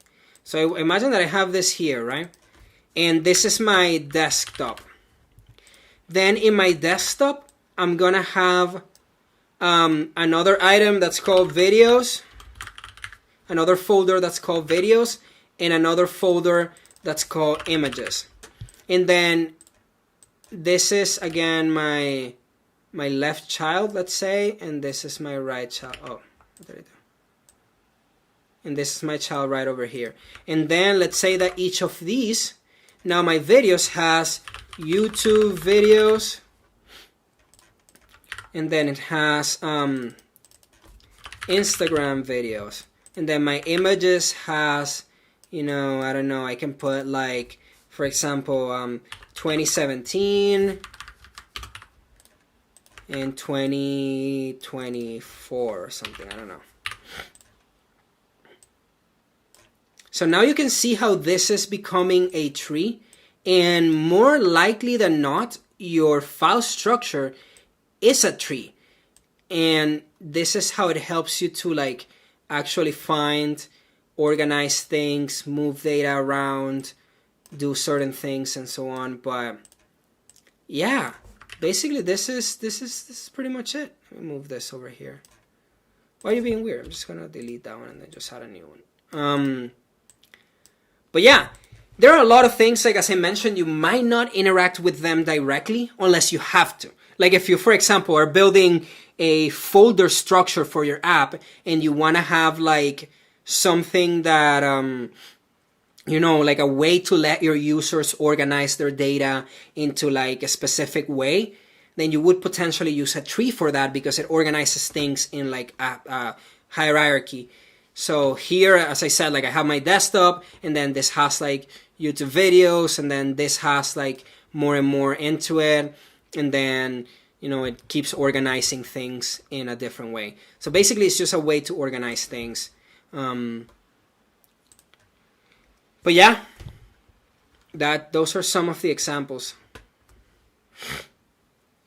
Correct. Yeah, it's just like an organization, right? Like I know that this is inside of this and this is inside of this, and so on. So like a student data system. Correct. Like if, for example, yeah, it's exactly that. Like if you're building like a student classroom, like you might have like, you know, students, and then in here you might have like you know, maybe you know, fifth grade,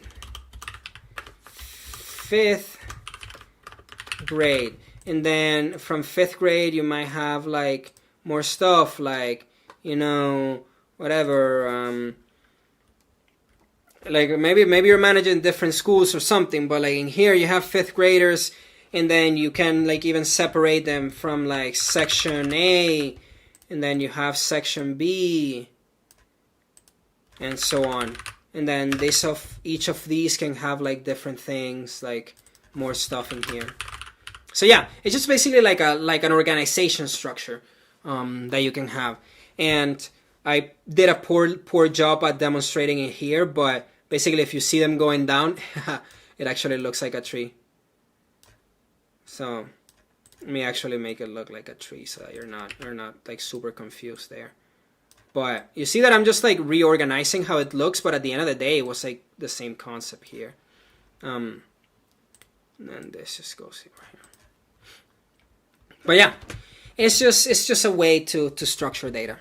And then specifically with binary trees, you get a bunch of like operations and things that you can do because of the concept that you can have at most 2 children.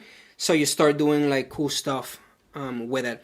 And I can go through some examples. Like for example, a binary search tree, which is still a binary tree, but it just follows like an extra step. So let's recap over here. So if I have a binary tree, I know that what a binary tree is that it has at most 2 children, right? Like it has at most 2 children. So let me go ahead and put here like numbers. 7, 3, 9. So this is what you have for a binary tree. And this right here, it's already a binary tree. I mean, this would still be a binary tree. It just doesn't have any children, but whatever. Just to represent here, this is a binary tree, and I have 2 children. For a binary search tree, it's still a binary tree. It just follows one more step, that the items to the left of my parent have to be less than the parent itself, and the item to the right of the parent has to be more than the parent itself. So we can see here that 3 is less than 7, but 9 is more than 7. And you might be asking, why would I care about this? Like, why do I care that they're ordered like this?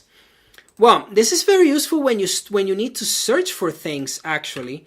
Because if, let's say I continue this pattern here, right? Like, I'm going to put a 4 over here. And I'm going to put, I'm going to just move this over here so that it's like, it looks nicer. And then this over here. I don't know why this thing is like weird, doing weird stuff, but whatever.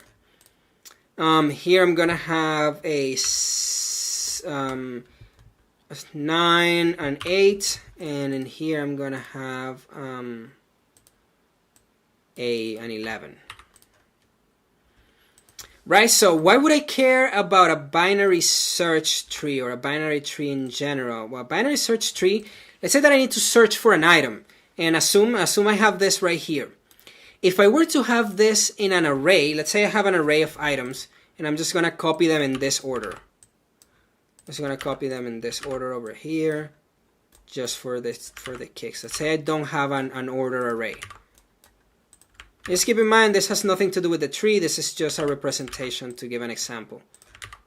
So let's say this is an array. And I want to search for an item. Let's say this is an array and I want to search for 11. I'm trying to check, is 11 in my array? What can I do here? Well, since my array is not ordered, the only thing that I can do is just do a linear search. What does a linear search mean? That I'm going to check each of my items one by one to see if I can find 11. So what does that mean? I would check this item right here, and then I'm going to mark it as visited. Okay, are you 11? No. Okay, let's move on to the next one. Are you 11? No. Okay, let's move on to the next one. Are you 11? And I do that all the way till the end until I either find or don't find 11, right? So in this case, okay, I did find 11, so boom, I'm happy. Now let's take a look at this. So we have 1, 2, 3, 4, 5, 6, 7 items.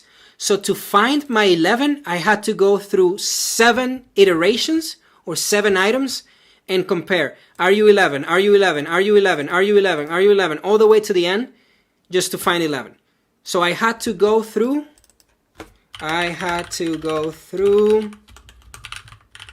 7 items. Now let's take a look at how that would play in if I were to search for the value in my binary search tree. So let's say I'm still looking for is 11 in my tree. Look that I have the same numbers. I just have them organized as a binary search tree. So what do I do in a binary search tree? Since it follows the pattern that I know that the items to the left of my tree have to be less than the items that my node itself, and the items to the right of my node have to be more than this, what I can do is the following. I check the first item. Are you 11? No. Okay, so you're not 11. Are you less than 11? I am not less than 11. So since it's not less than 11, I know that it cannot be on this side. Like there's no way that it can be on this side because I know that all of the values to this side are less than 11. Sorry, are less than 7. So since I know that 11 is greater than 7, I'm going to go right instead. So at this point, I can completely get rid of all these items right here. Like I can ignore them and I can mark them as like, I don't even need to look at any of you. Okay, cool. Now we go to the next item. Are you 11? No, you're not 11. Okay, is 11 less than 9? No, 11 is not less than 9. So I know I'm not going to go left because the items to the left of 9 have to be less than 9. So I know that 11 is more than 9, so I'm going to go right instead. So I can already mark this as visited pretty much. And then lastly, I check, are you 11? Yes, I'm 11. Okay, cool. That's it. I return this. So now let's compare that to my array search. In this case, I checked 1 item, 2 items, 3 items. I just checked 3 items to find my 11 rather than checking 7 items to find my 11. So now you see why using a binary search tree is so important when we need to do things like search. Because I have the properties of knowing what values go where.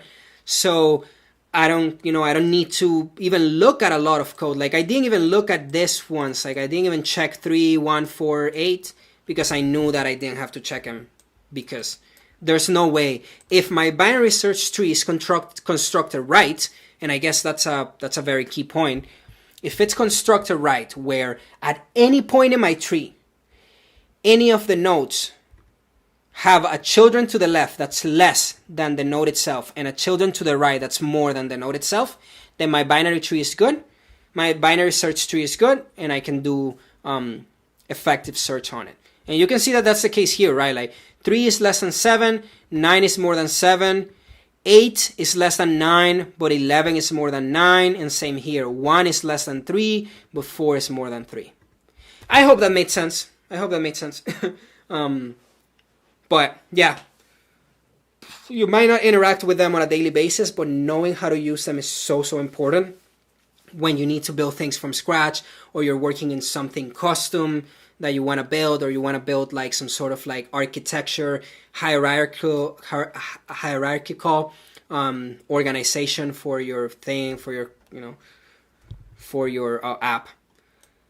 Maybe you want to build like an org chart, like an organization chart, right? Like let's say that I want to build an organization chart, and I'm going to have here, the CEO is the first person, and then I have here like the CTO, and then the COO, and then underneath them you have maybe like VP of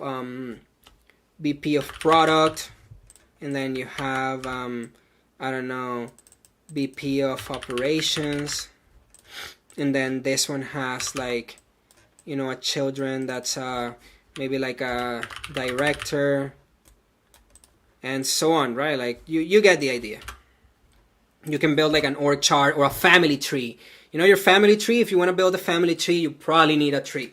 Maybe not a binary tree, because you're going to have like 4 children per each, or maybe more than that. But yeah, they're very, very important. Alright guys, I wanted to get some code, but it is, as you can see, midnight over here, and I do have to be awake at 6 in the morning tomorrow. So yeah, I think I'm gonna call it a day. I'm gonna call it a day for now. Thank you very much for joining me today. Thank you very much for being here. I will try to be live. I